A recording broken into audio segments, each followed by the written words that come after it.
নমস্কার। কবিতায় কথা বলিতে আমি সুশান্ত। আজ পরিবেশন করব রবীন্দ্রনাথ ঠাকুরের লেখা হারিয়ে যাওয়া। ছোট্ট আমার মেয়ে সঙ্গিনীদের ডাক শুনতে পেয়ে সিঁড়ি দিয়ে নিচের তলায় যাচ্ছিল সে নেমে। অন্ধকারে ভয়ে ভয়ে থেমে থেমে হাতে ছিল প্রদীপখানি, আঁচল দিয়ে আড়াল করে চলছিল সাবধানে। আমি ছিলাম ছাতে, তারায় ভরা চৈত্র মাসের রাতে। হঠাৎ মেয়ের কান্না শুনে উঠে দেখতে গেলেন ছুটে।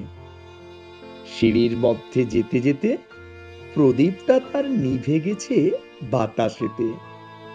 সুধাই তারে, কি হয়েছে বামি? সে কেঁদে কয় নিচে থেকে, হারিয়ে গেছি আমি। তারায় ভরা চৈত্র মাসের রাতে। ফিরে গিয়ে ছাতে মনে হলো আকাশ পানে চেয়ে আমার বামির মতোই যেন অমনিকে এক মেয়ে। নীলাম্বরের আঁচলখানি ঘিরে দীপশিখাটি বাঁচিয়ে একা চলছে ধীরে ধীরে।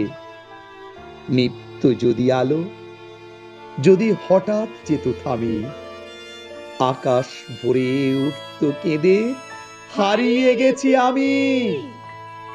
নমস্কার।